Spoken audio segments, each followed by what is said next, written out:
So I am, unfortunately, Kathy Lamo's under the weather today, and I'm sorry, we'll keep her in our prayers. It's not dangerous, but very uncomfortable. So anyway, we're keeping her in our prayers today. Where we're going to start today is with the taking of refuge and the engendering of the Bodhisattva attitude. I think that's always a good way to begin any Dharma teaching, any Dharma endeavor. I think we'll begin with that. I think we're going to put the refuge prayer on the screen for us. And we'll see. Yes, there we go. And what we'll do is, it wouldn't hurt if I had a copy of that as well. Would you be able to hand me? This is the usual refuge prayer that will it be the same one that's in the book? That one that we used before teachings?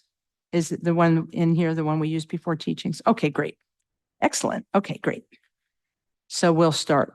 We'll start by reciting it 3 times in English. And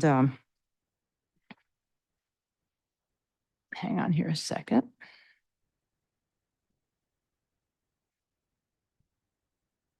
Okay. Okay, great. Yes, that's fantastic. I appreciate it. Appreciate it. Yeah. Yeah, be one of the, yeah. Thank you. Appreciate it. Great. Thank you, thank you, thank you. Appreciate it. Okay, so we're going to start with the refuge prayer, and it'll be recited in English twice, and then the third time it'll be recited in the language it was written in Tibetan. Think that you, by listening to this teaching today, you're going to do some benefit for yourself, you're going to do some benefit for others, and you're going to use what you learned today to help make your life and the life of everybody around you better. It's a good way to begin, isn't it? Okay, we'll start with the words in the Buddha. In the Buddha, the Dharma, and the assembly most excellent, I take refuge until I reach enlightenment. By the merit of generosity and other good deeds, may I achieve enlightenment for the sake of all beings. In the Buddha, the Dharma, and the assembly most excellent, I take refuge until I reach enlightenment. By the merit of generosity and other good deeds, may I achieve enlightenment for the sake of all beings. Okay, now I'll recite in Tibetan. O Sanje Chudang Soji Chona Hamla Chang Chu Pardu Dani Kyap Suji Daji Jinso Jibe Sunaham Ki Drola Penshir Sanjay Druparsho. Okay, thanks everyone. And then I'll start with a short prayer of my own, and then we'll begin. Oh, Palden Sawe Lama Rinpoche Tagi Chiwar Pede Tenchula Kadrin Jembo Gone Je Sunte Kusum Tugging a Drup Sal to Soul. Okay, thanks. I appreciate folks for coming this morning, as well as everyone who is joining us online. Thank you so much. Really appreciate having you today. And I also want to thank the volunteers who showed up early this morning to help us open up.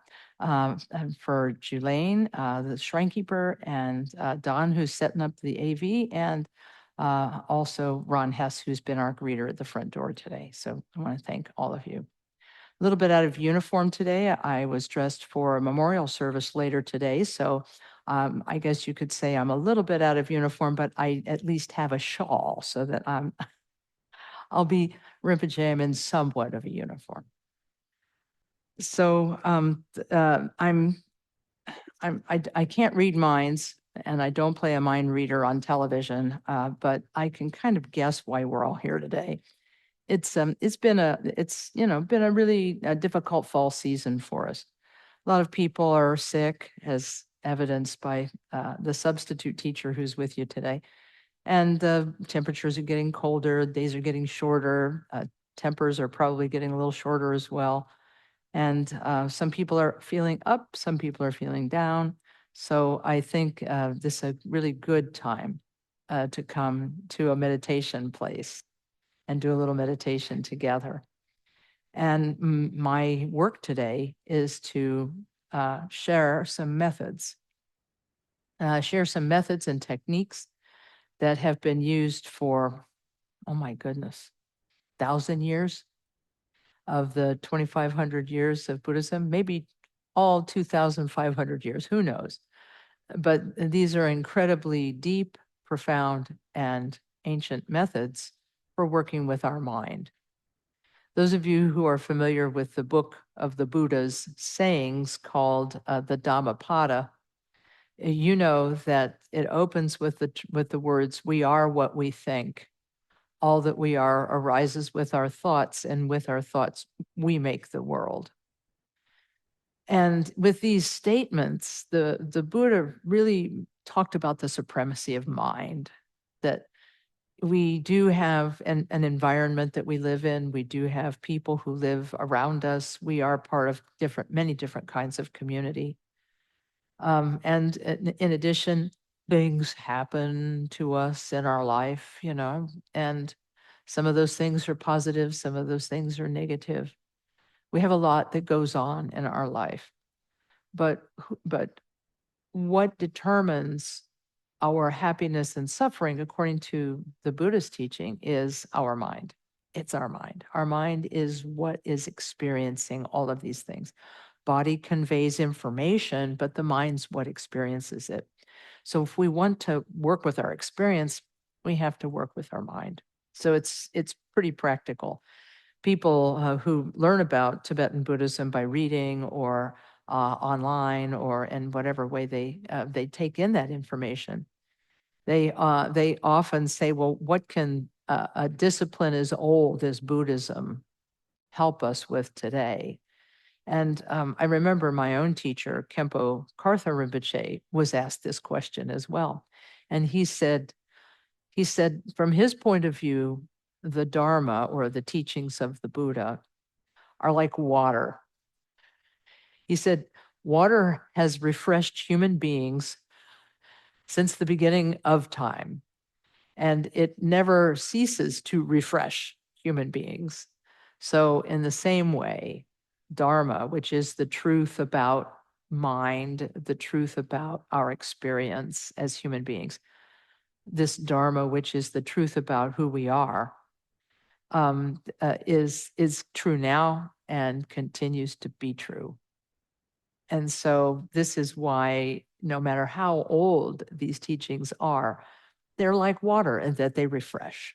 They bring us to a place of peace and sanity in our mind. And this was another of the teachings of the Buddha, which is that we all have within us this sort of spark of goodness, this spark of sanity, and we can, through the proper methods and application, uncover our basic nature of goodness, wisdom, compassion, clarity, and the rest. Another statement that the Buddha made was that mind is limitless. The mind, for our intents and purposes, is just as big as our idea of ourself is. Not very big. It's very small. We take this mind, which has infinite potential to experience things, infinite potential to know things. And we take it and we squeeze it down into this small container that we call me or I. And then, after squeezing it down so that we kind of feel safe in it, we then defend this me or I against everybody who we perceive to be other. And this is where our pain and suffering arise from, is this clinging to self, clinging to me and I. Now, let's face it, we have to have a certain amount of clinging to me or I. Otherwise, we don't take good care of ourselves. We don't stay hydrated. We don't get enough food. We don't get enough rest, and so on. And so we have to take care of this me and I and the body. And we have to take care of the three aspects of our being: our body, our speech, and our mind. We have to take care of all those things. But the problem comes when we fixate on specific things. We can fixate on people, we can fixate on ideas. Anybody who's watched political news lately knows how the talking heads can really whip up anger and resentment everywhere. So we can cling to people, we can cling to ideas, we can cling to situations. And by clinging to them, we suffer. And this was explained in that first chapter of the Buddha's Book of Sayings in this way. You remember the first lines: we are what we think, all that we are arises with our thoughts, and with our thoughts we make the world. Then the Buddha says, if we think, speak, and act with an impure mind, suffering follows us. Just as surely does the wheel follow the ox that draws the cart. And if we think, speak, and act with a pure mind, happiness follows us like a shadow that's unshakable. So what's that delineator between the pure mind and the impure mind? Inquiring minds would like to know. And the delineation between the impure mind and the pure mind is this fixation. When we fixate on self, we fixate on everything. Because once we fixate on the self as being something real, permanent, and unchanging, we begin to suffer. Why? Because we don't always get what we want. There's lots of things we want. In fact, one of my lamas, Barter Choka Rinpoche, said once, mind is limitless. Remember the teaching of the Buddha, mind is limitless. Right now, because we're confused beings in this world of suffering that the Buddha called samsara, we're confused beings clinging and fixating on everything. He said, we have a unique talent, and that unique talent is to destroy our ability to enjoy anything by clinging to it too tightly. And this is why all of the teachings of the Buddha, from basic shamatha meditation on up to the mantra meditation that we're going to be studying today, serves as a remedy for this clinging. When Barter Rinpoche was teaching about mantra practice, he said this body, speech, and mind that we have is right now very obscured by our clinging and fixation. And it prevents the arising of our primordial wisdom, our primordial goodness, sanity, and so forth. And so what mantra practice does for us is it allows us to let go of this fixation one moment at a time. But forgive me, I'm getting slightly ahead of myself. I'm assuming that folks today will have, at some point in their life, practiced a little bit of what we call shamatha, or tranquility meditation, the quiet sitting meditation, where you sit in meditative posture and you allow the breath to come and go, placing your attention on the breath as it comes in, placing your attention on the breath as it goes out, and sometimes counting so that you can stay attentive to the breath. And this shamatha, or tranquility meditation, is our first lesson in letting go of fixation. Because when we are doing this practice, what happens is that sometimes a thought will arise while we are meditating, and it will distract our attention. It will take us away from the activity of meditating. And we'll be somewhere else, thinking about something else while we're sitting right on our meditation seat. Everybody's experienced this. But what does the technique teach us? The technique teaches us that once we notice that we have wandered from the object of attention, the breath, we use a technique that can be called touch and let go, where we touch the thought lightly with our attention. And we can even label it thinking. We can let it go and then gently return our attention back to the breath for a fresh start. And so by doing this technique over and over and over again, by doing this technique over and over again, we learn how to let go for the first time, many of us. Letting go for the first time purposefully on our meditation seat. We let go of that thought that we thought was so important when it arose that we allowed it to distract us. So everybody has experienced this feeling of letting go of a thought. So this is for us the first time we recognize that fixation can be abandoned. And then the next type of meditation we learn is compassion meditation. We add an imaginary aspect to our meditation. The compassion meditation, sometimes called Tonglen, or sending and receiving in Tibetan, consists of breathing out and imagining that with the out breath, we breathe out goodness to all beings. And then with the in breath, we remove suffering from all beings. And if you remember the instruction given by Khenpo Karthar Rinpoche in his book, Dharma Paths, you can find this on page 118, 119, if you want to make a note for future reference.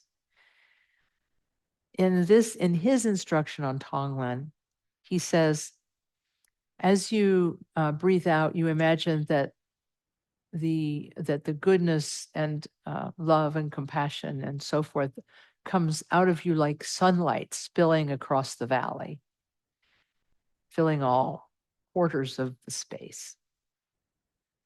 And then when you can see the benefit of doing this, because remember the statement that mind is limitless. And so this way, using our imagination, we get to practice the limitlessness of mind by imagining our love radiates to everywhere. So in this way, our imagination becomes a helper for our feeling of love and compassion. So breathing out, we think we give goodness to all beings and we imagine it happening. And then as we breathe in, we remove the suffering from all beings. And what does Rinpoche say about when that negativity and suffering comes to us? He says, as it enters us, he says, our Buddha nature, our Bodhisattva motivation, the pure Bodhisattva motivation to benefit beings through the practice, through that, all the suffering dissolves into nothing and disappears. Lest we think he's making a mistake here, he then gives an example. He says, it's like you've gathered a little pile of dust in your hand and strong wind blew it away. And in this way, breathing out and giving happiness, breathing in and removing suffering, we turn up the volume on our letting go in that we use our imagination to help us let go. Because who doesn't love love? I don't think there's anyone who doesn't love love. We want more of it in our lives. And so by using our imagination, we can extend our love to all beings because in our imagination, we can do that. We can do anything in our imagination. We can imagine that we love all beings. We can imagine we remove the suffering from all beings. Then because of the limitless nature of mind and our pure motivation, all that suffering we take in dissolves into nothing and disappears. So this is the second style of practice that we learn in Tibetan Buddhism. First style is tranquility meditation or shamatha. Second style is compassion meditation or tonglen. And the third style of meditation we learn is mantra meditation. Mantra meditation builds on the first two kinds of meditation that we've learned.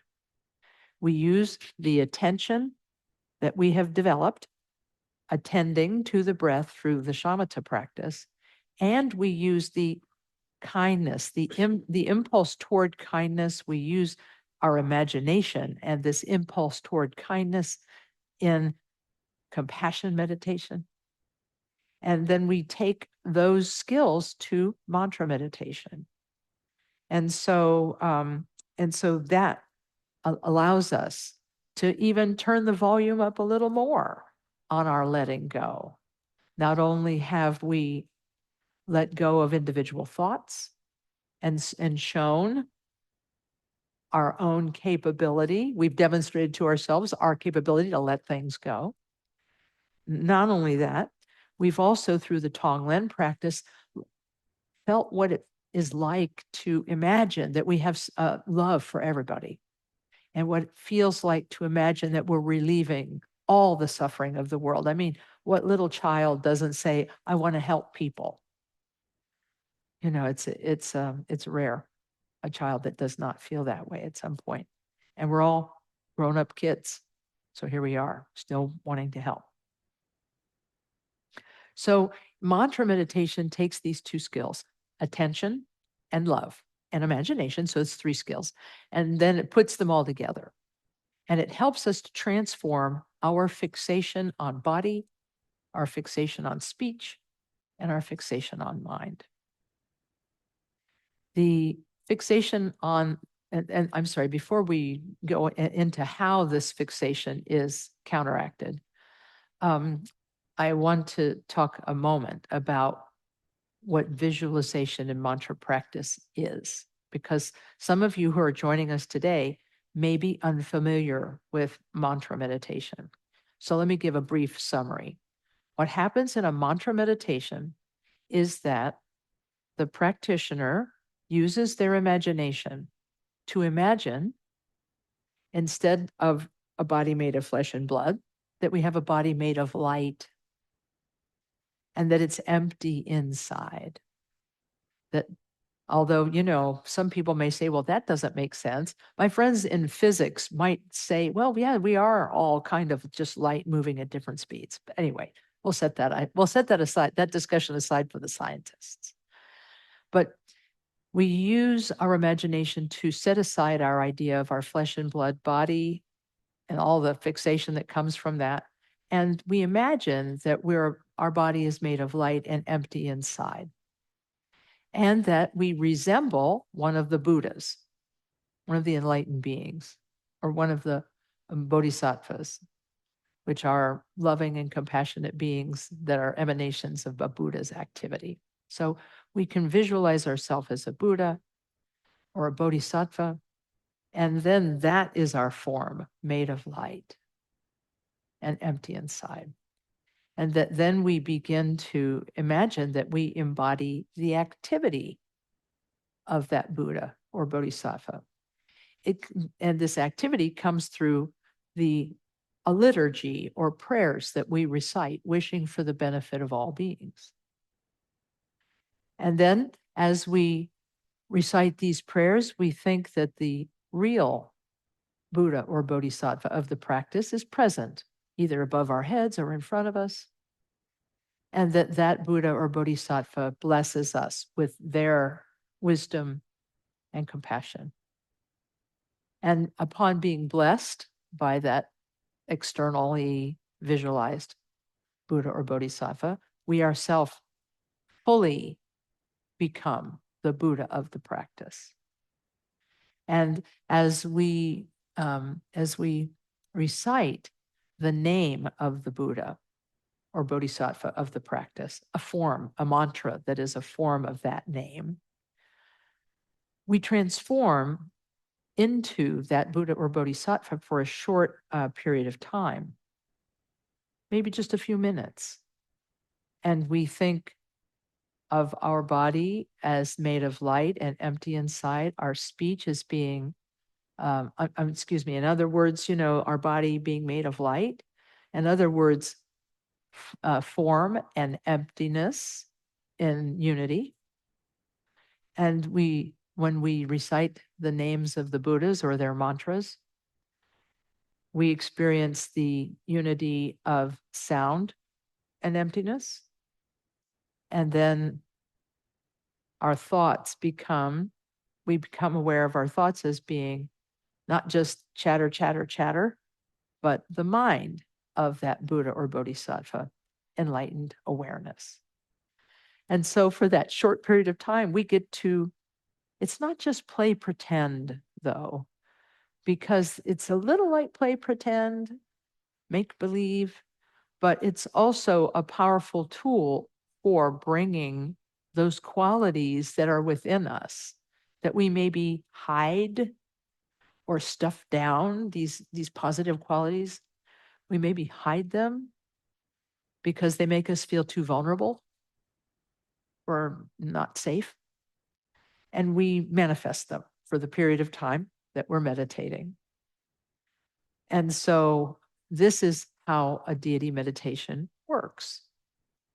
We imagine that our body is the body of that Buddha or Bodhisattva. Our speech is their speech or the mantra, and our thought is awakened awareness.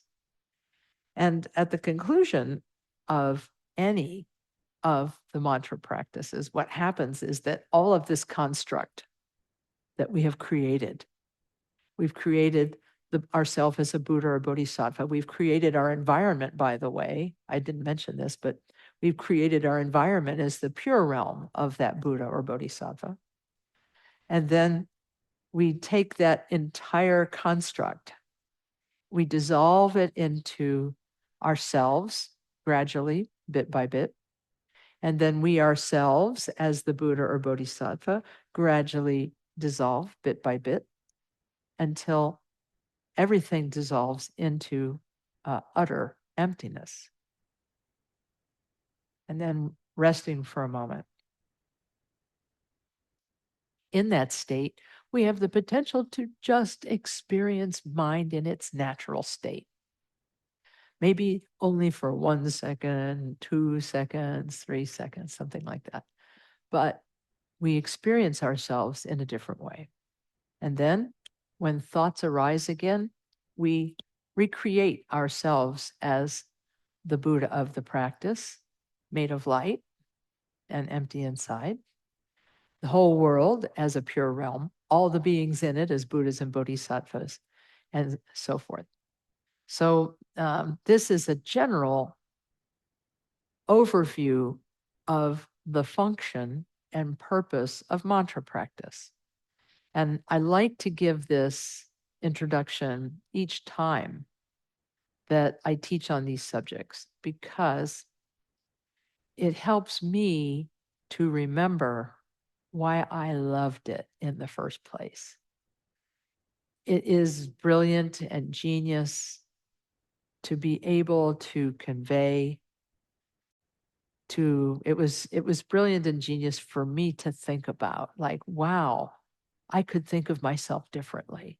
I don't have to just think of myself like this, kind of like a little bit of a slob, not quite virtuous on many occasions. And then reimagine myself as what I truly am, because the Buddha taught all beings have Buddha nature. And we may think our Buddha nature is far, far away, but this type of practice gives us an immediacy. It brings it immediately to our attention. So I think I'm going to pause here and see if there are questions. I see there may already be something in the chat. Oh, okay. Good morning. Someone said good morning. Well, good morning. Thank you. Thank you folks for being there. So if anybody has any questions on chat, on Zoom, you can put them in the chat or you can use the raise hand function. And then Dawn will convey your questions to me. And if anybody here has question, yes.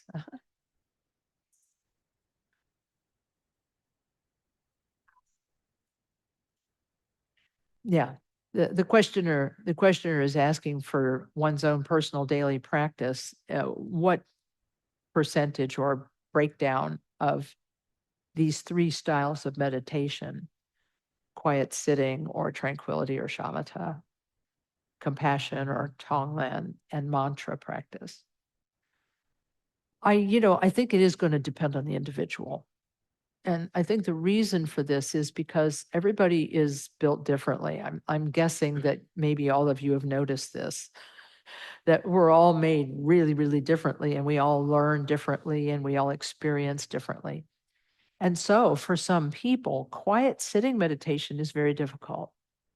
Just sitting quietly and observing the breath, or sitting quietly and observing perhaps like a visual image, like an image of the Buddha. Just doing that may be really difficult. But if they visualize a Buddha or Bodhisattva and do the mantra and do the chanting, that's really easy for them. So for that kind of person, the mantra practice would be the main practice that they would try to do every day.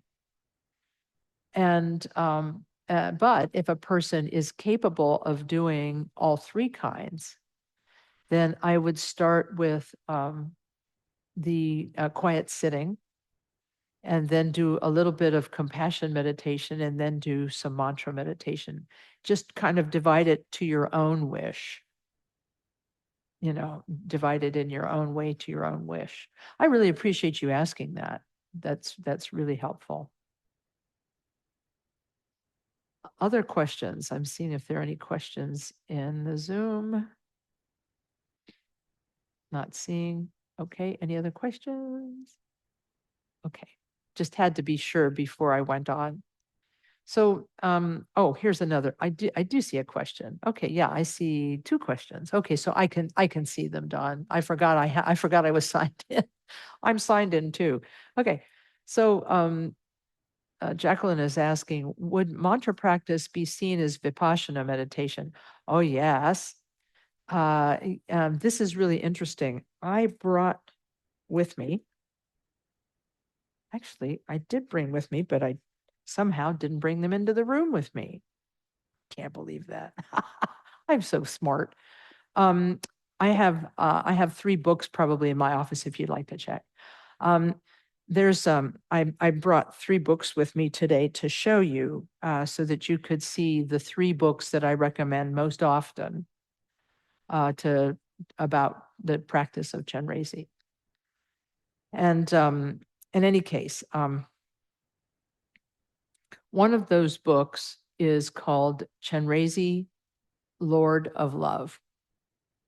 Chenrezig, Lord of Love. And yeah, there we go. Chenrezig, Lord of Love. And in that book, Bokhar Rinpoche says that that when you meditate, oh, thanks very much. Yeah. Yeah, I always bring like way too much stuff. You're the best. Thank you so much. Yeah. He said that when you are meditating on Chenrezig, actually, it's a form of the unit of shamatha and vipassana. It's both. It's shamatha in that you have to use and hone your attention in order to stay present with the chanting, stay present with the visualization, and stay present with the meditation. So in that way, it's a form of shamatha. But Bokhar Rinpoche, and here's my copy of Chenrezig, Lord of Love. And Bokhar Rinpoche says that when you visualize yourself as a Buddha or Bodhisattva, the meditation on the brilliant light that your body is, that is a form of, I'm sorry, the brilliant light and emptiness. You have your body is empty and made of light. These two characteristics are characteristics of the nature of mind, which is said in the Mahamudra meditation texts to be empty luminosity. That's the nature of mind, empty luminosity. Emptiness means that it's not a material thing. Your mind is not a material thing. But clarity or luminosity means it's not nothing because it knows and experiences. So this paradoxical situation comes forward and we meditate on it actually. by meditating on ourselves as being made of light and empty on the inside. So in a way, it's Khenpo Karthar Rinpoche called it this type of meditation. He called it concordant Mahamudra. Now, those of you who are not familiar with the term Mahamudra, Maha means great, and mudra means, and there has lots of different meanings. It can mean gesture and so forth. But in this particular context, it means a seal, like the seal of authenticity on the document. And so you could say that instead of Mahamudra, you could say great authenticity or great certainty. So the idea is that Mahamudra, this meditation on the nature of mind, is thought to be something sort of highfalutin and way out and way beyond us and all of this kind of thing. But we can actually practice it by doing mantra practice. And so Rinpoche called mantra practice concordant Mahamudra, in that by visualizing ourselves as made of light, we're meditating on mind's luminosity. And by seeing ourselves as being empty inside, we're meditating on mind's limitlessness, emptiness or limitlessness. So limitless luminosity. So there we are. And so let's see here. I hope that answers your question. Thank you, Jacqueline. I appreciate you asking about that. So it is a form of vipassana, especially according to Bokar Rinpoche, if you emphasize the emptiness and luminosity of the body. Okay, let's see. Here's a question. Good morning, Leona May. One question. Love having the one word that sort of captures the essence of these three types. Shamatha is attention, Tonglen is love. What would be the word for mantra? I would say sacredness. I would say that's one word that would be sacredness. Another word you could use for mantra would be transcendence, going beyond. So I think I'm kind of thinking like that. So hopefully that will be helpful. Yeah. Because what we're doing with mantra practice is we're going beyond all grasping and fixation. Let's see. Okay, great. Yeah, we'll do that in a few minutes. Thanks for asking about the form. Can we get the book list written in the chat, please? Yes. What we'll try to, oh yeah, there's one, Chenrezig, Lord of Love. Yeah. And then the other one is, let me type this one in. Oh.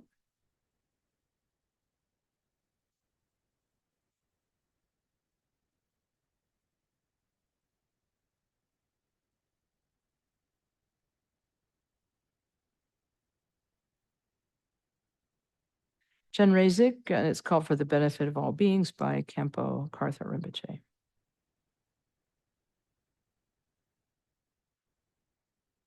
Okay, then there's a book that is, the third book is a book that's out of print.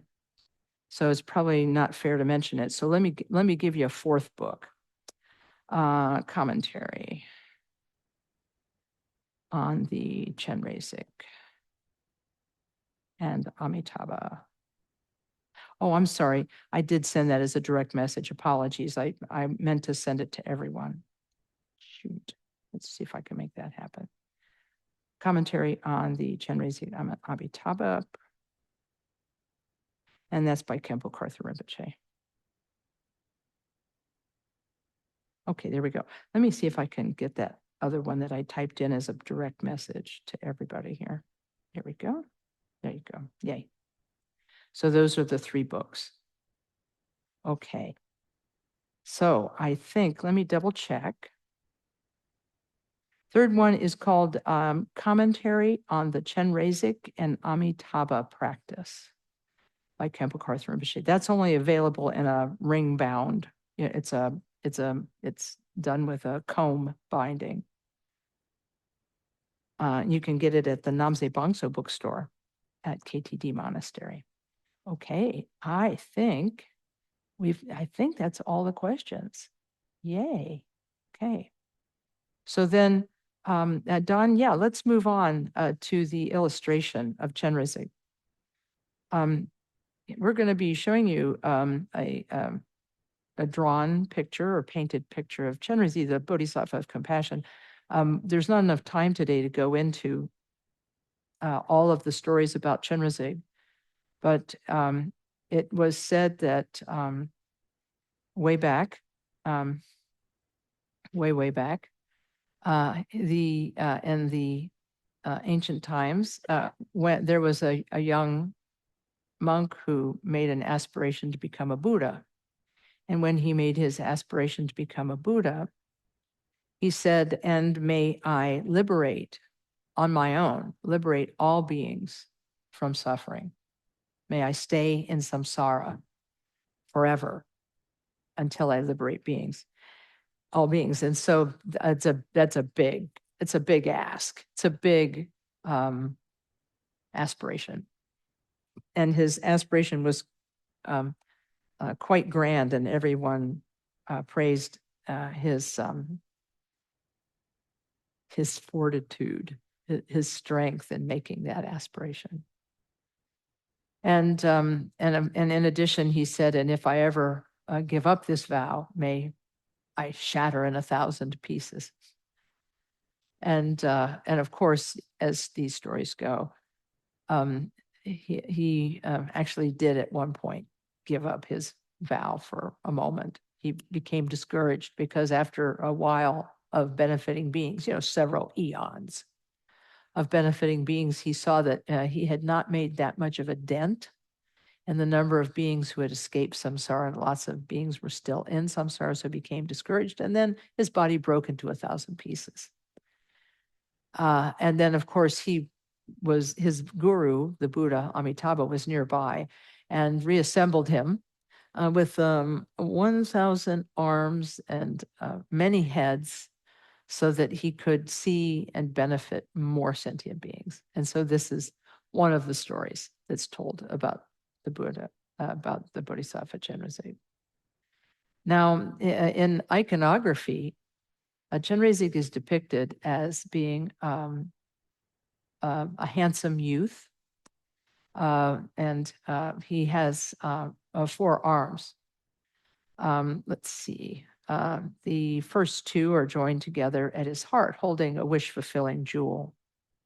His outer right hand has a rosary. His outer left hand holds a lotus.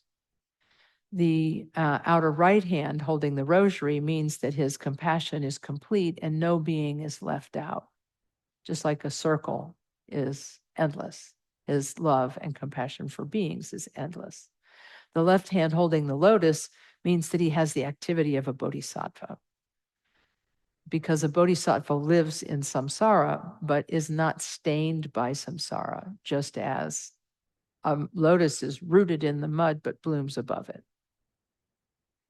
And so in this way, he's free from these kinds of defilements.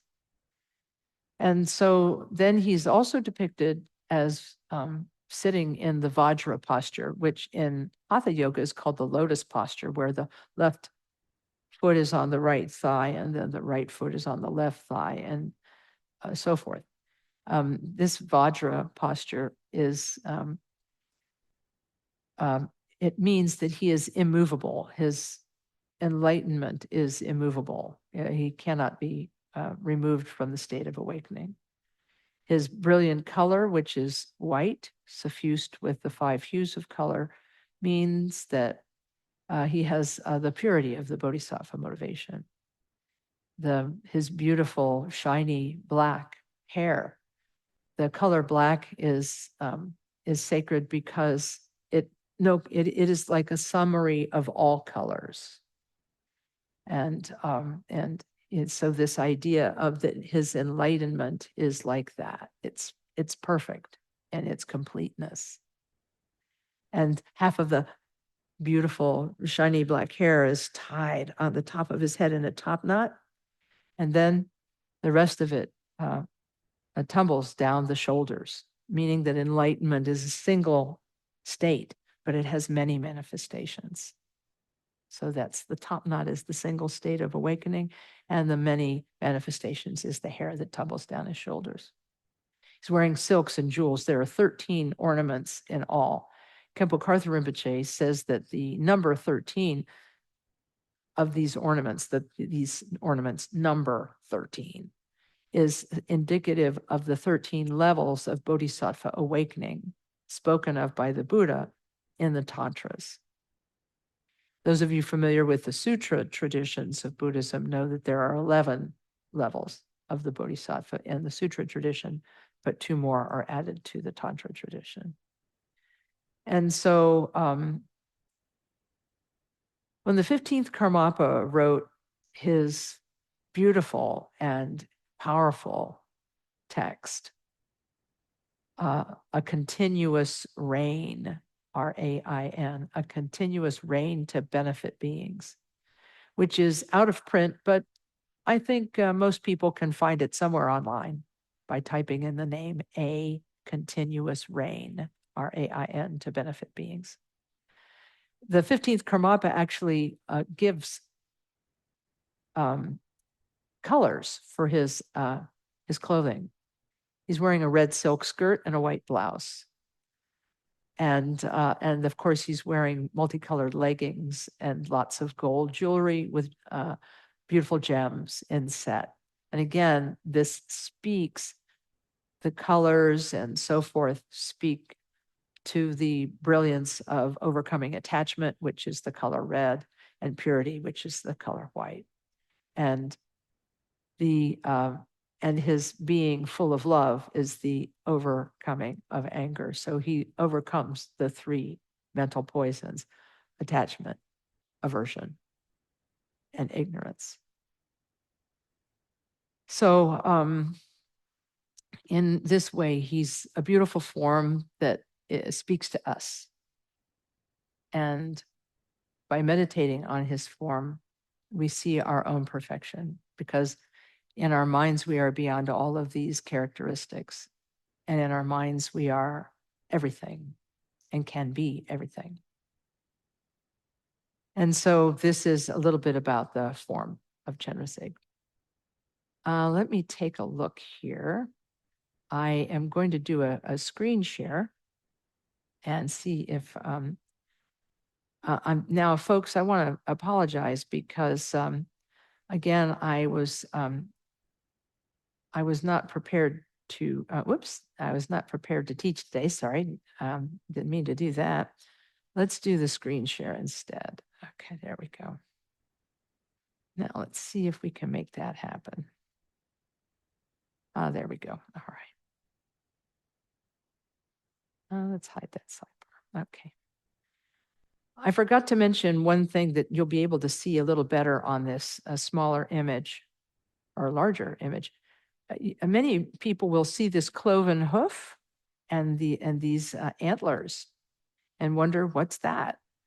And it is it's a mythical deer. It's called a Krishnasara deer in Sanskrit, but in Tibetan it's called a Tinasara deer. And it's a mythical animal. I'm going to say it's like an Asian version of the unicorn. And because this being is so kind and so gentle that it gives up its life when other beings are in need. And so in this way, Chenrezig embodies all of the best qualities of us: love, compassion, joy, and equanimity. This wish-fulfilling jewel in the center, 2 hands, this is Buddha nature. This is our Buddha nature, which, if we realize it, gives us and fulfills all of our needs. So the reason I want to apologize to you is because I don't believe I gave this text to you in all of the handouts that Lama gave. I don't think this was included, but it will be included here, and I will send it in the final packet to folks. They'll receive this later today or tomorrow, depending on how soon I can get to it. Anyway, so this gives you an idea. So the practice that we're going to be going over today is called For the Benefit of All Beings as Vast as Space.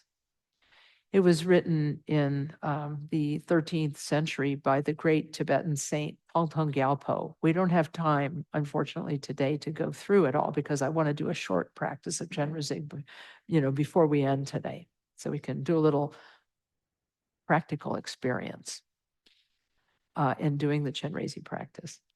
And so this text the root text was written in the 13th century by a person who himself had a vision of Chenrezig and had an experience of him.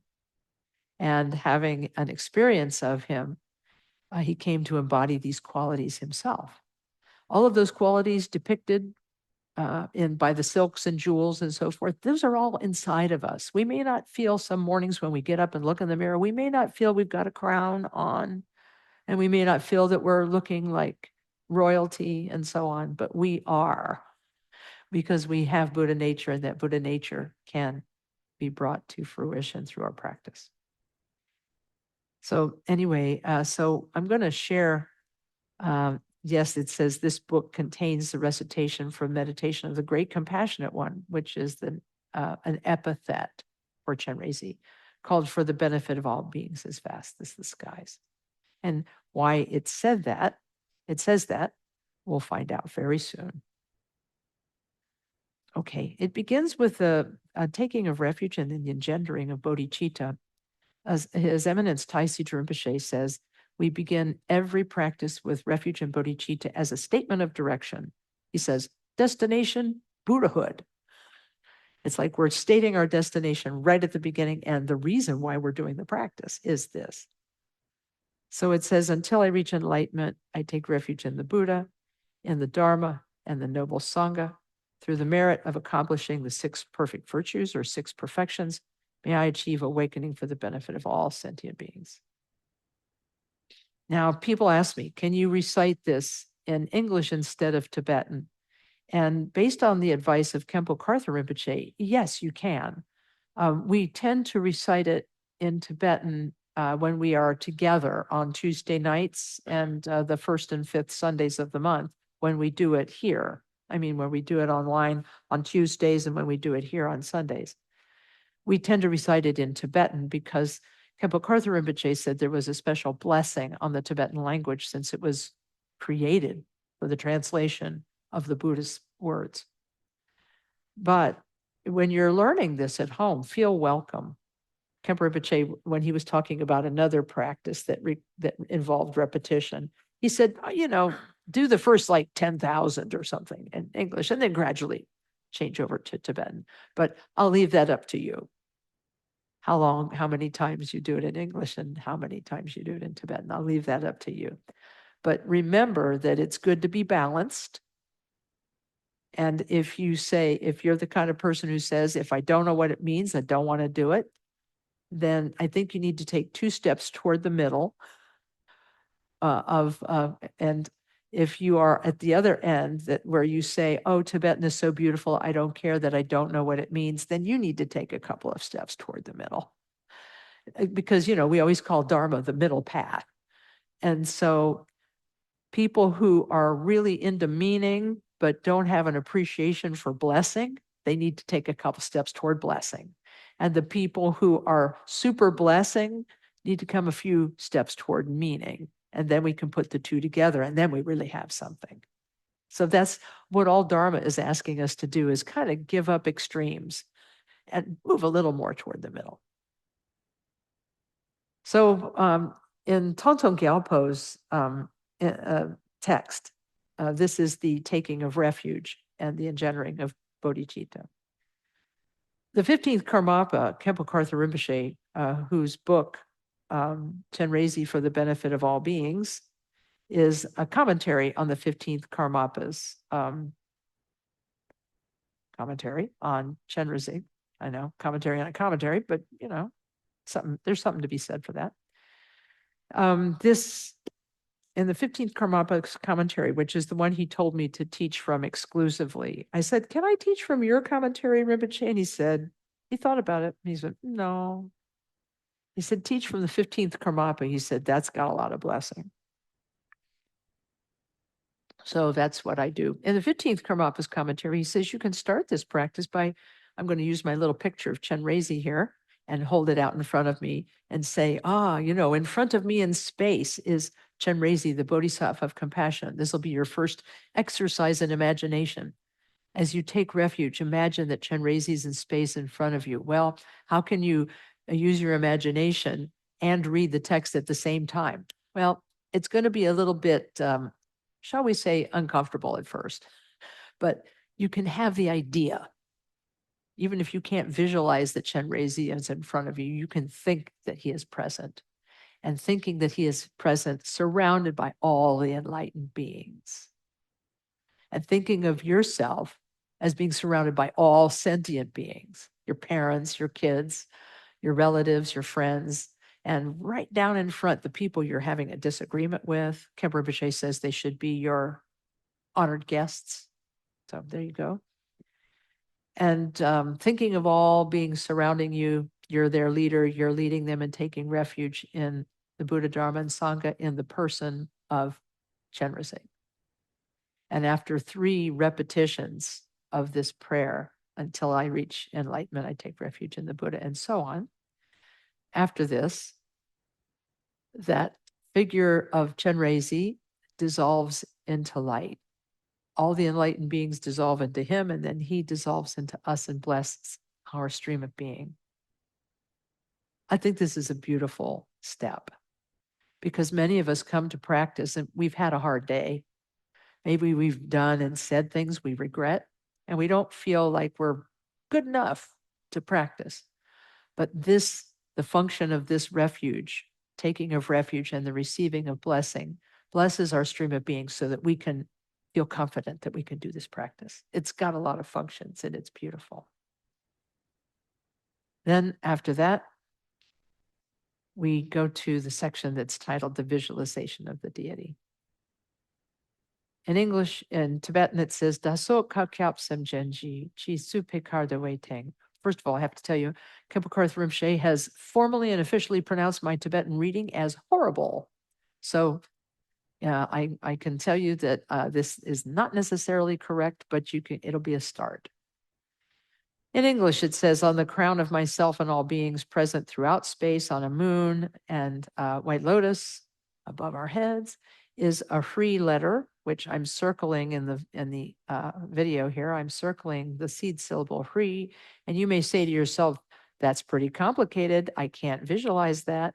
Khenpo Rinpoche had a workaround for you. He said, see it as a small sphere of white light sitting above a lotus flower that's open, and a moon disk sitting on top of that like a cushion. So you've got the lotus flower, which is symbolic of love, the moon, which is symbolic of compassion, and on top of that is this little sphere of white light above your head. And not just you, but all sentient beings throughout space. Remember, the title is For the Benefit of All Beings is Vast as Space. So this means that you get an opportunity right here, right now, on the crown of myself and all sentient beings present throughout space, on a moon and white lotus, is a free syllable from which Chenrezig arises. Seed syllables are part of the tantric tradition, and they symbolize the deity in shorthand, in a linguistic shorthand and a symbolic shorthand. That syllable is shorthand for Chenrezig's enlightenment and being. And which is why for many people, the sphere in some ways is more effective, because you have a connection to that. That's a little easier for you to grasp as an American person or an Asian person who doesn't read or speak Tibetan. So on the crown of myself and all beings throughout space is a pre syllable from which Chenrezig arises. And I'm going to give you the simplified instruction. There's a more lengthy instruction, but we don't have time for it today. It will be in the outline that you receive, where light comes out and makes offerings and goes down and benefits beings and so forth. but we don't really have that much time. But the 15th Karmapa in his commentary, there are two parts to his commentary. And I love it that there are two parts. The first part is super detailed, super elaborate. And the second part is not at all elaborate. It's very simple. So that means that you can be true to the 15th Karmapa's commentary in the simplest of ways. So I'm going to teach you the simple commentary this morning. So the Hri letter becomes Chenrezig. And what's lovely about this is that now you have the opportunity to see Chenrezig above the head of every person, every animal, every little insect, every big whale in the sea. You get to see Chenrezig above the head of everyone, including the people you don't like. This is incredibly powerful because if you can see the Bodhisattva of Compassion above the head of someone you really dislike, this is good because that means you have the potential to benefit that being you really dislike. Maybe you can't personally benefit that being you really dislike, but Chenrezig can. And Chenrezig is like beyond all problems. And so seeing Chenrezig above the head of a person that you dislike, very powerful practice. So I recommend it to everybody. It's helped me in the past, and I hope it helps you too. So in any case, he's radiating clear white light suffused with the 5 colors. His eyes gaze in compassion, and his smile is loving. Of his 4 arms, the first 2 are joined in a prayer with that wish-fulfilling gem between them. The lower 2 hold a crystal rosary, right hand, white lotus, left hand. He's arrayed in silks and jewel ornaments. He wears an upper robe of doeskin. This is the antelope. And it says, and his head ornament is Amitabha, the Buddha of boundless light. That means above his head, there is the Buddha, the red Buddha. He looks like the Buddha Shakyamuni, but his hands are in equipoise in his lap, holding a begging bowl. So he looks just like Shakyamuni, wearing the monk's robes and so forth, but he has his hands in equipoise at his heart and holding a begging bowl. And his color is brilliant red, like the setting sun, brilliant red. And again, if you can't see this, just know he's present above your head. And his feet are, Chenrezig's feet are in the Vajra posture. A stainless moon is his backrest. In other words, he not only is sitting on a disk of the moon, he has a disk of the moon as his backrest. He is the essential nature of all those in whom we take refuge. In other words, he's all enlightened beings in one. You don't have to imagine all enlightened beings, just imagine that the one embodies them all. Then it says, make the following prayer, thinking that all beings are making it with you as a single voice. Now, this is where we really get to carry through on our work as the umse, or the chant master for this practice. The Tibetan reads, Jo wo chen ji magu kudokar, so tsang ji ji ula jen to je chen ji drolazi, chen rizi la chat salo. Lord, not touched by any fault, white in color, whose head a perfect Buddha crowns, gazing compassionately on all beings, to you, Chenrezig, I prostrate. By the way, the name Chenrezig has meaning. Chen is the honorific word for eye, E-Y-E, the organ of sight. And Rezik means always looking, continuously looking. Chenrezig, the one who always looks or always sees. And so the connotation is that he sees the suffering of the world continuously. He will not turn away. Chenrezig la chat salo. And this you can recite 3 times.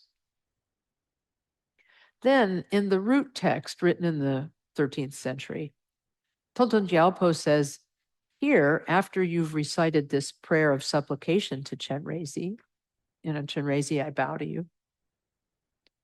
After that, he said, you can recite any prayer that is full of blessing. And then he name checks 2 of them.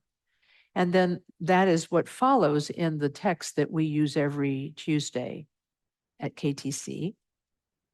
The 7-branch prayer. There's a 7-branch prayer that begins with the words Pak Pa Chenrezig Wang Dang, Chochu Dusung Je Pai. With deep and dear faith, I prostrate to the noble and powerful Chenrezig and to all Buddhas and Bodhisattvas of the 10 directions, and 3 times. So the 7 branches are a very old and traditional form of Buddhist prayer and practice, where you pay homage, you make offerings, you pay homage to the Buddhas, you make offerings to the Buddhas, you rejoice in the good that all beings do, you confess faults, yours and others, you, oh dear me, you ask the Buddhas to remain in the world, you ask the Buddhas to teach, you ask, and then you dedicate the merit to all sentient beings. So I think I may have left one of the 7 out there, but a complete list of them can be found in this book, which is not on your recommended reading list just now, The Great Path of Awakening by Jangpa Khantrul the Great. Let's see how fast and how easy it is to find that footnote and read it to you. I don't know that I'll be lucky.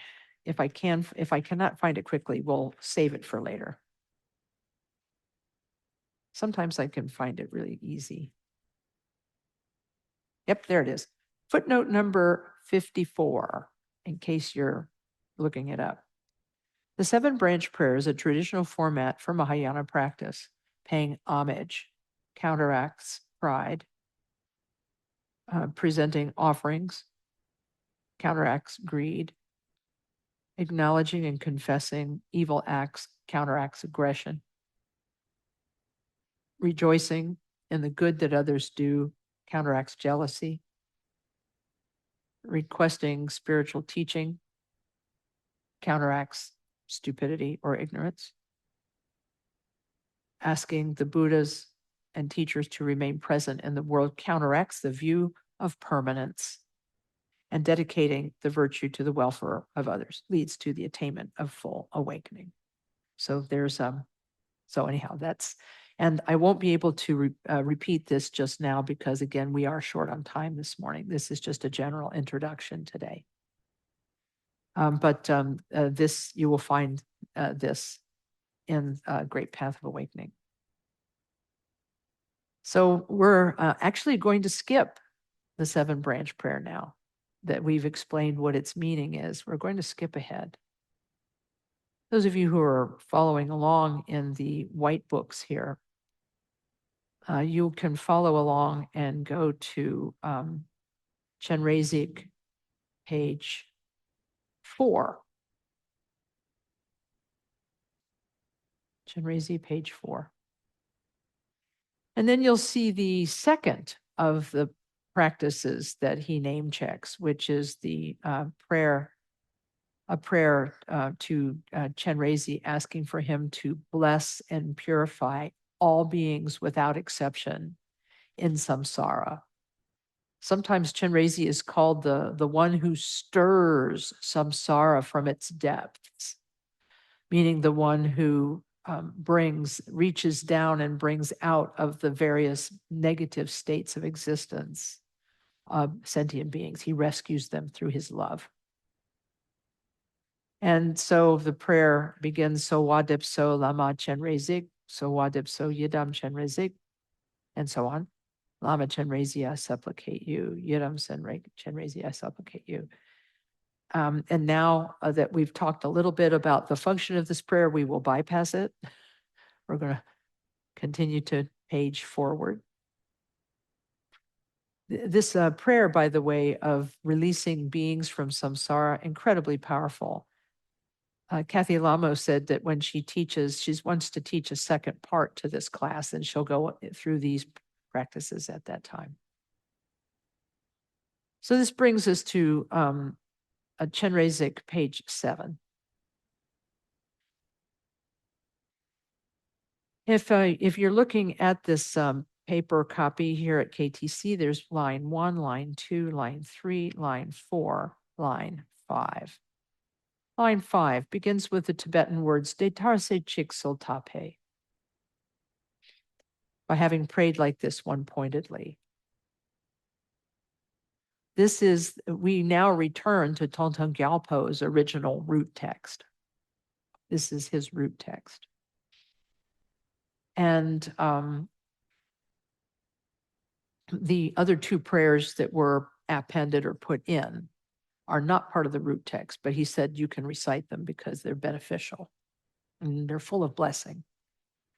But if you don't have time to recite those two, you go straight from that supplication, Jo Wo Chenji Magu Kodokar, which is recited 3 times, to you, Chenrezig, I bow or I prostrate. You can go straight to this part of the practice. You can go straight to here because this will be the next part of the root practice. So now we return to discussing the visualization. Remember, let's refresh. We are Chenrezig, and we sort of, well, let's put it this way. We are not Chenrezig yet. We're Chenrezig in essence, but Chenrezig is above our head right now, and we're our ordinary selves praying to Chenrezig, asking for his blessing.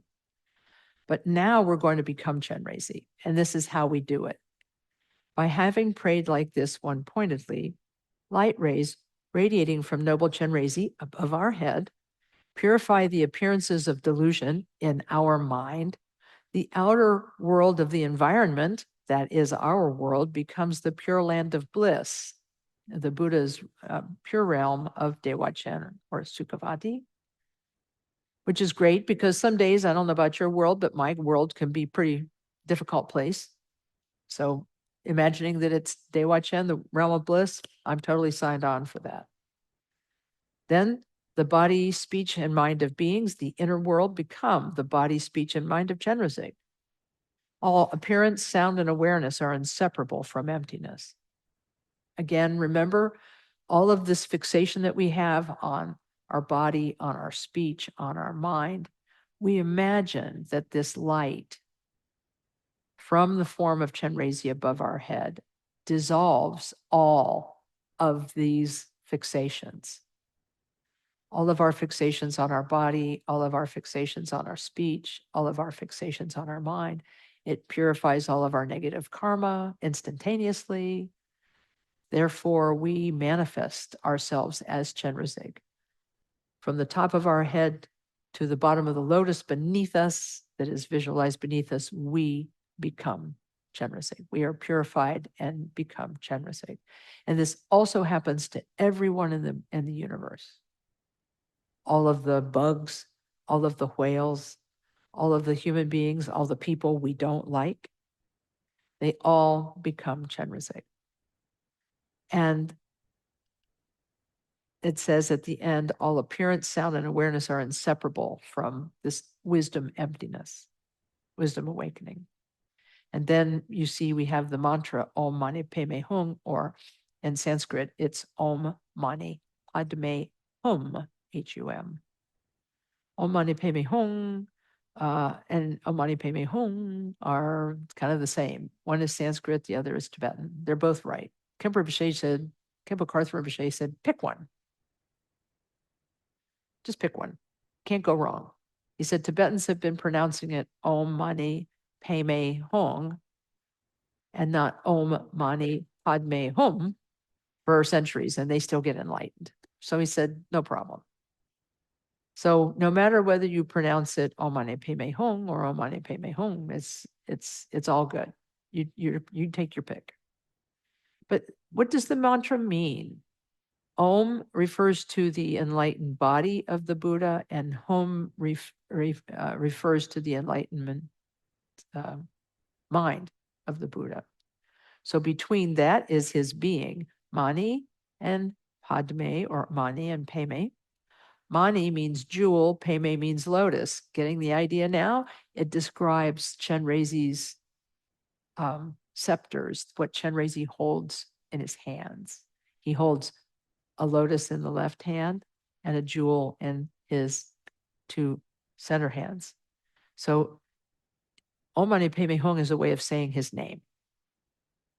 It's a way of saying his name.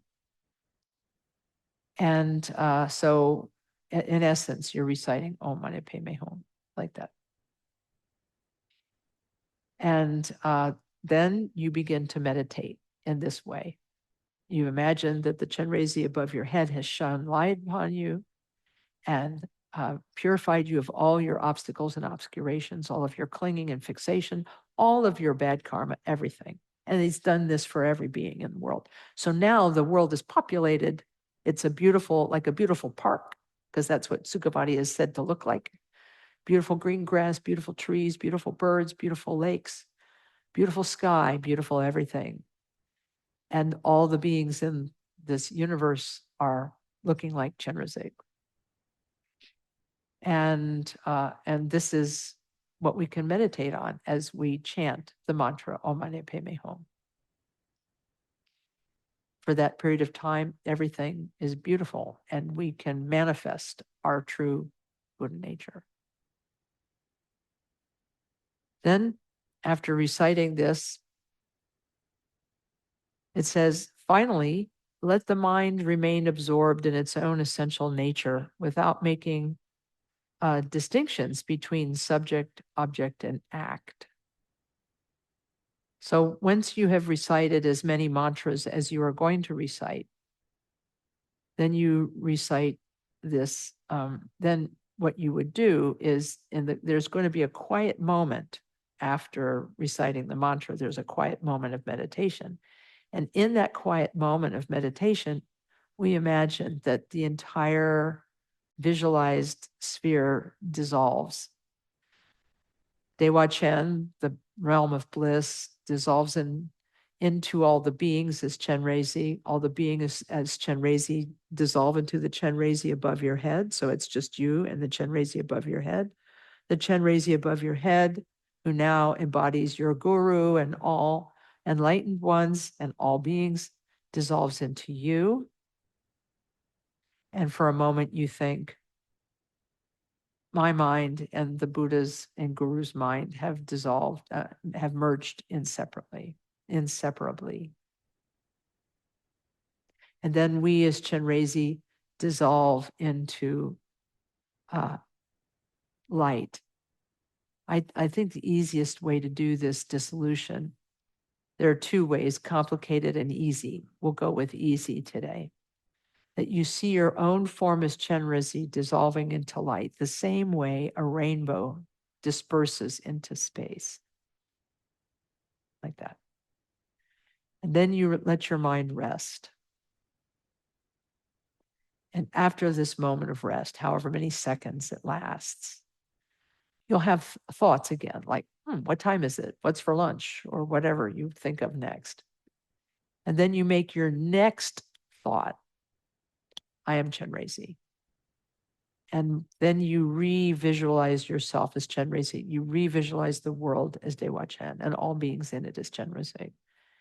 And then you recite the end of the practice, which is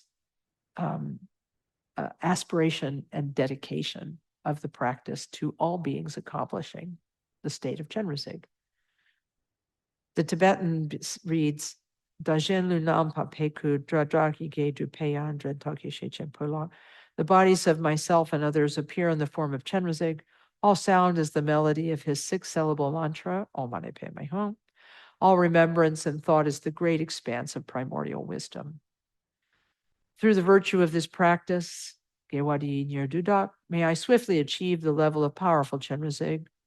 On this same level, may I place every being, not one left behind.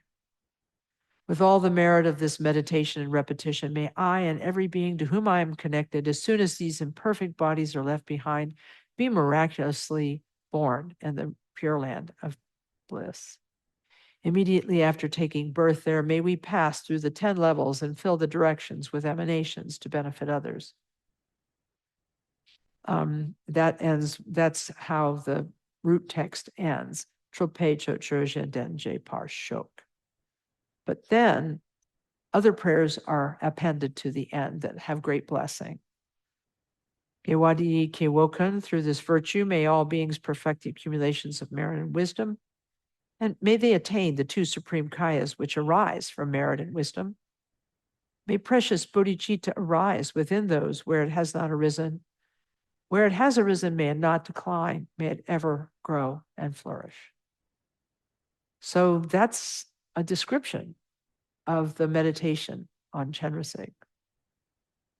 And I'm going to take a moment here. I'm sorry that I did not pause.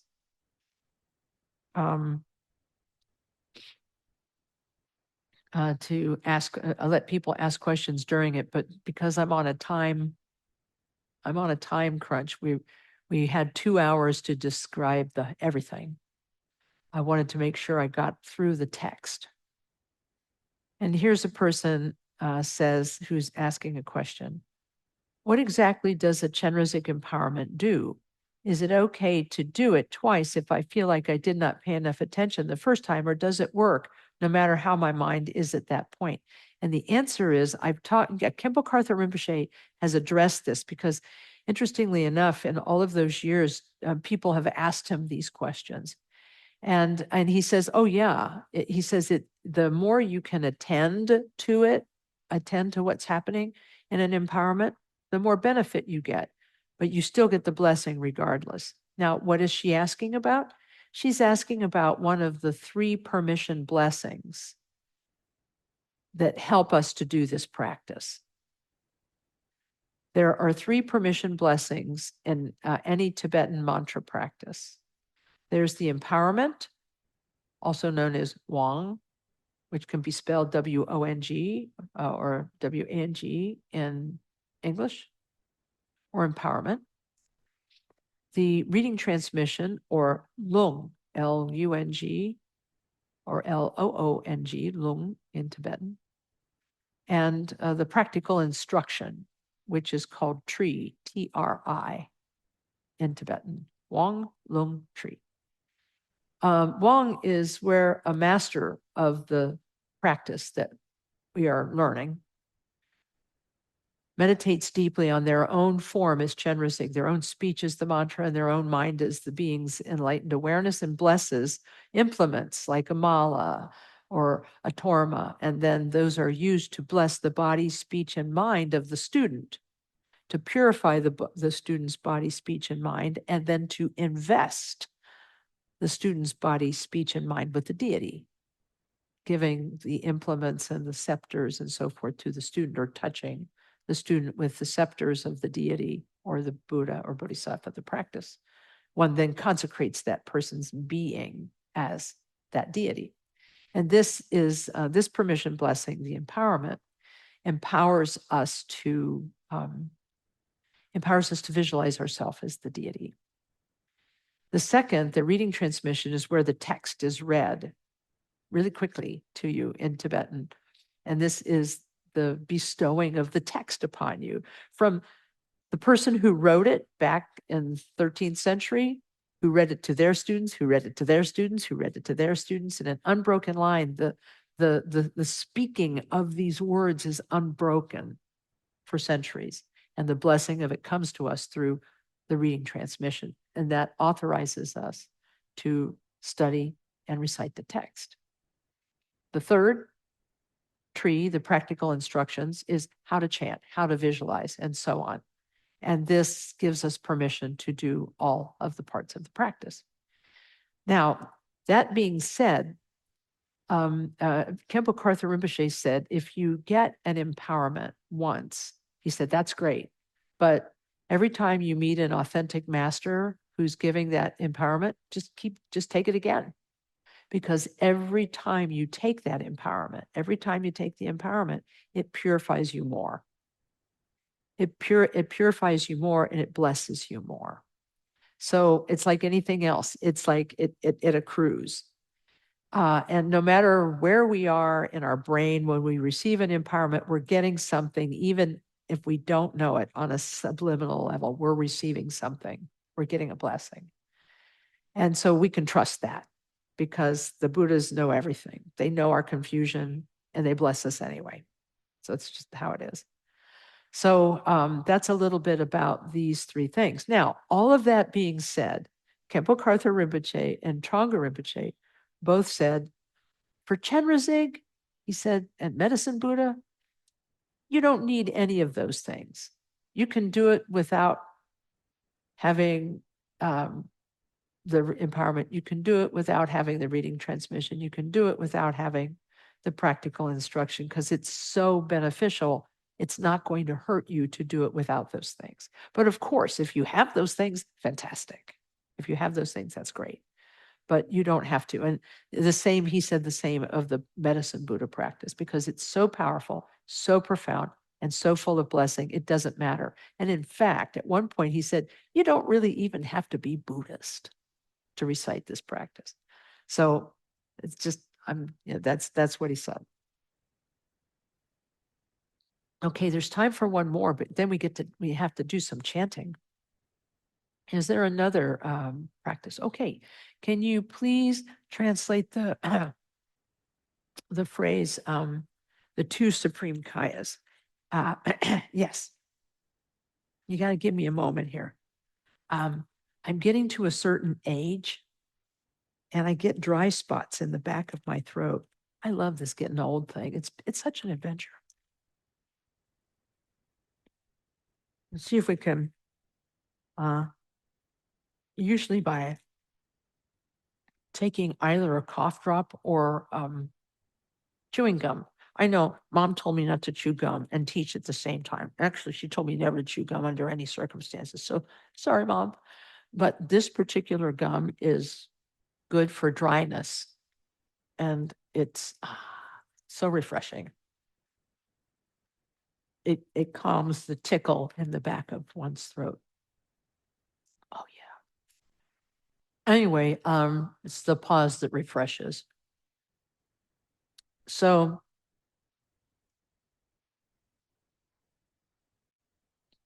there are lots of words that you see in these sadhana practices that are foreign to us because we didn't grow up knowing these.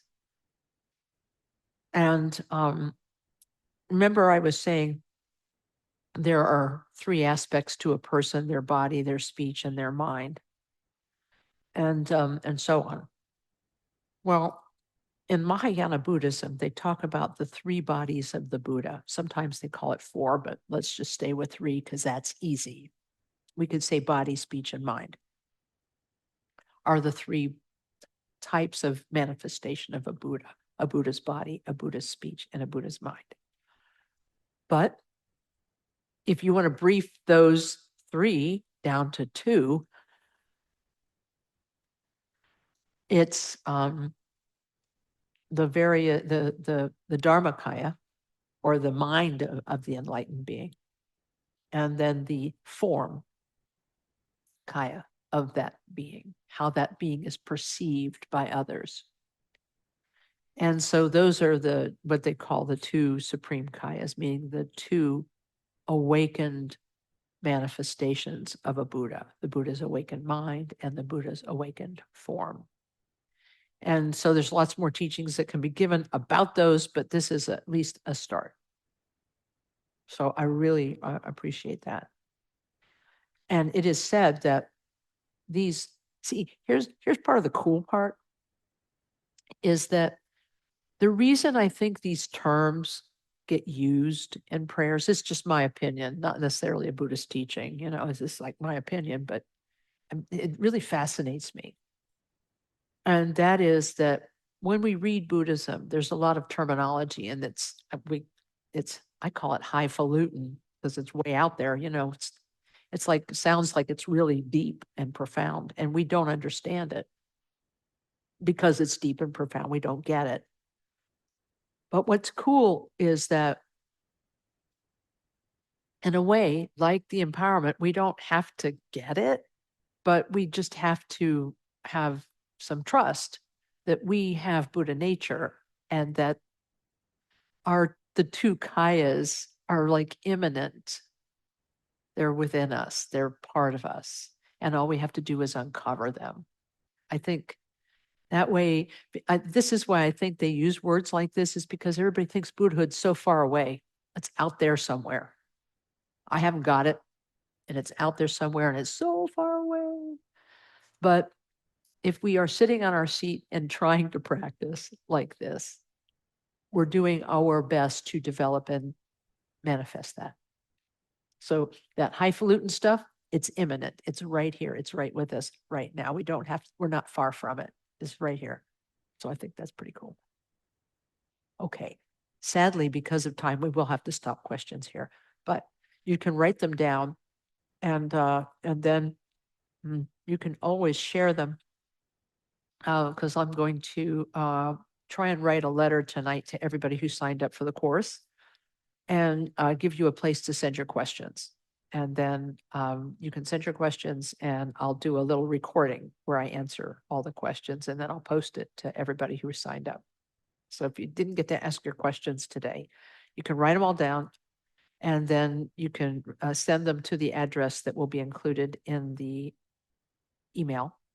And then I will sit and do a little recording where I answer all your questions. So hopefully that way you'll get them all answered all at once. And my typing fingers will be saved. Okay.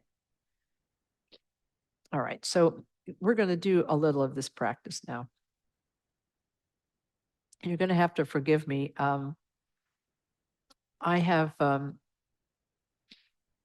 just gotten my first cold in 4 years. Woke up with it this morning, so my voice is going to be interesting.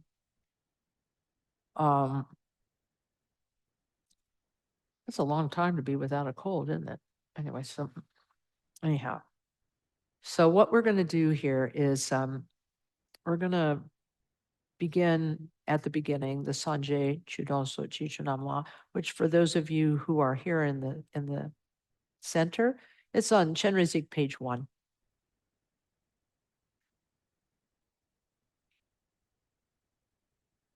So this will be a little bit of a guided practice. We begin by just sitting quietly and letting our attention settle on the breath for just a moment.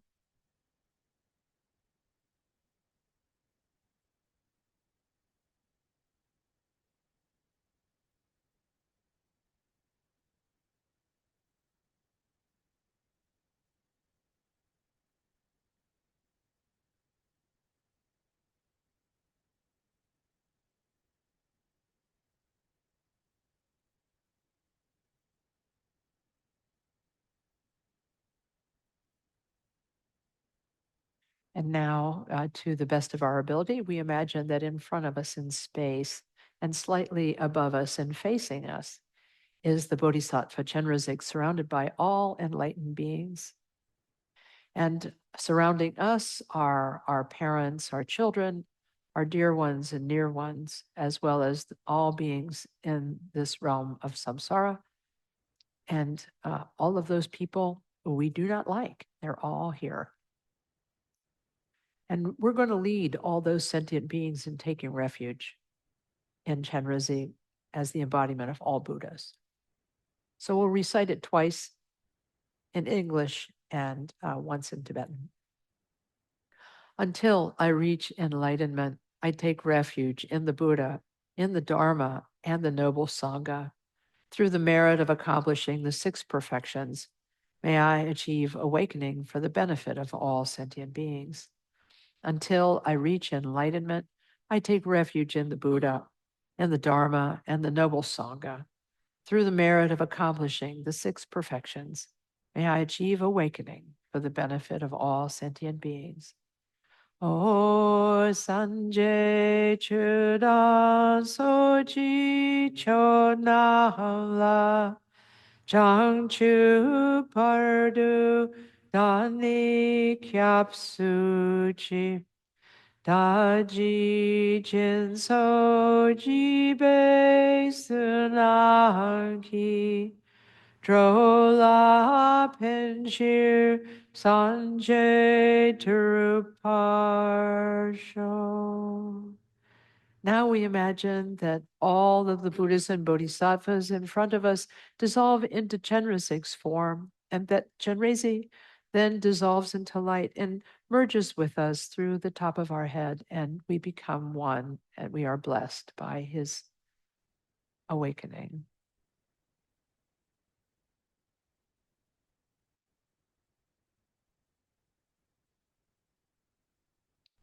Next, we will recite in English the visualization. On the crown of myself and all beings present throughout space, on a moon and white lotus, is a tree from which Chenrezig appears. So let's just take a moment to visualize that. Chenrezig is now above our head and above the heads of all sentient beings. Radiating clear white light suffused with the 5 colors. His eyes gaze in compassion and his smile is loving. Of his 4 arms, the first 2 are joined in a prayer, and the lower 2 hold a crystal rosary and a white lotus. He is arrayed in silks and jewel ornaments. He wears an upper robe of doeskin, and his head ornament is Amitabha, Buddha of boundless light. His 2 feet are in the Vajra posture. A stainless moon is his backrest. He is the essential nature of all those in whom we take refuge. Now we can recite this in Tibetan. Okay.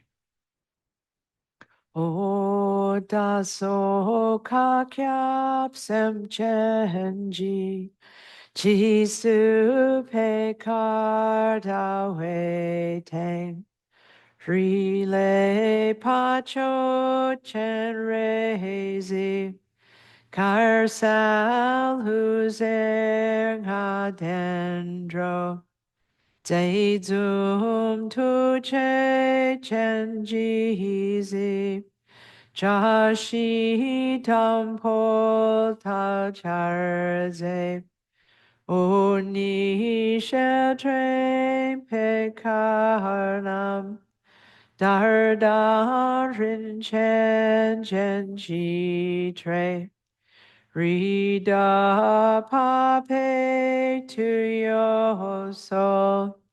Upa pepe hu chen shen. Shabni dorje kil tronju. Drime tawa chap tempa. Kyabne kundung ho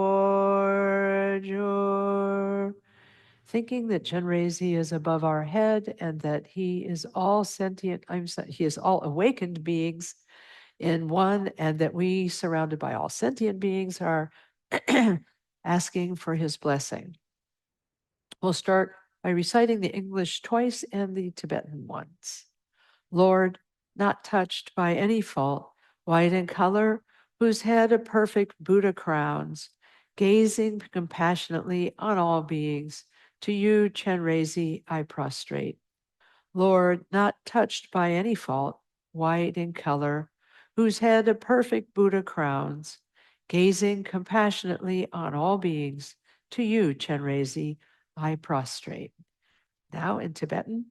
Chowo Chenji Magu Kudokar So Sanje Ki Hulanjen Tuje Chenji Trolazing Chenrezig La Chatsalo. And now we will skip the next 2 prayers. So that means we'll skip page 2, page 3, page 4, page 5, page 6, and then we'll come back to page 7. The 5th line on page 7 begins with the words Detarse chik soltape, and in English, by having prayed like this, one pointedly. So we'll first recite it in English. By having prayed like this, one pointedly, light rays radiating from noble Chenrezig above my head, purify the appearances of delusion. The outer world of the environment becomes the pure land of bliss. The body, speech, and mind of beings, the inner world, become the body, speech, and mind of Chenrezig. All appearance, sound, and awareness are inseparable from emptiness. Okay, so we'll recite this in Tibetan. O de tar se chit so ta pe pa pe kule uzer tru Badalenan trusheja Jinu te wa chenjijing Nang chu kedro lugasem Chenrezig wang kusuntuk Nandraritong yermegyo. And so now imagining that light comes from the form of Chenrezig above our heads, purifying us with the light of all of our negativities, all of our obstacles and obscurations. We think that we and all beings are now similarly transformed into Chenrezig's body, speech, and mind. We think that our form is now made of light. Our body is empty inside, and our speech is the sound and emptiness, and our thought is awakened awareness and emptiness. And what we're going to do next is we're going to recite Om Mani Padme Hum, and we're going to recite it a few times together in a melody, but then we're going to pause and I'm going to give you a visualization that you can do while we are chanting. Okay? Om Mani Padme Hum, Om Mani Padme Hum, Om Mani Padme Hum, Om Mani Padme Hum, Om Mani Padme Hum, Om Mani Padme Hum, Om Mani Padme Hum, Om Mani Padme Hum, Om Mani Padme Hum, Om Mani Padme Hum, Om Mani Padme Hum, Om Mani Padme Hum. And then what we'll do is we'll recite Om Mani Padme Hum softly. And while you're reciting Om Mani Padme Hum softly, there's a little practice that you can do. Remember, we have visualized now that Chenrezig above our head has bathed us with light, as well as all sentient beings in the world, saving all of them from their suffering and difficulty and bringing them all to perfect awakening. And while we're reciting this, we can actually refresh the visualization of ourself as Chenrezig, using this image as a guide. We can start by imagining the top of our head covered with this beautiful black hair that is in a top knot and then comes down upon our shoulders as Chenrezig, that we're wearing a beautiful crown with 5 gems.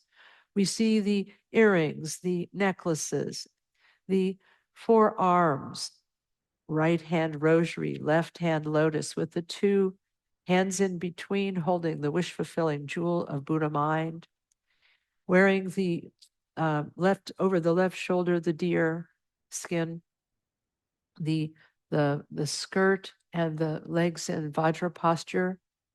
Then beneath us, the moon disk and the lotus flower. And once we work all the way down to the lotus flower beneath us, we work back up and then remember the lotus flower, we remember the moon, we remember the legs, we remember the torso, we remember the arms, we remember the face, we remember all the way to the top of our head as Chenrezig. And that's a method or technique called clearly visualizing the deity. And we'll do that little practice while we recite. Om Mani Padme Hum, Om Mani Padme Hum, Om Mani Padme Hum, Om Mani Padme Hum, Om Mani Padme Hum, Om Mani Padme Hum, Om Mani Padme Hum, Om Mani Padme Hum, Om Mani Padme Hum, Om Mani Padme Hum,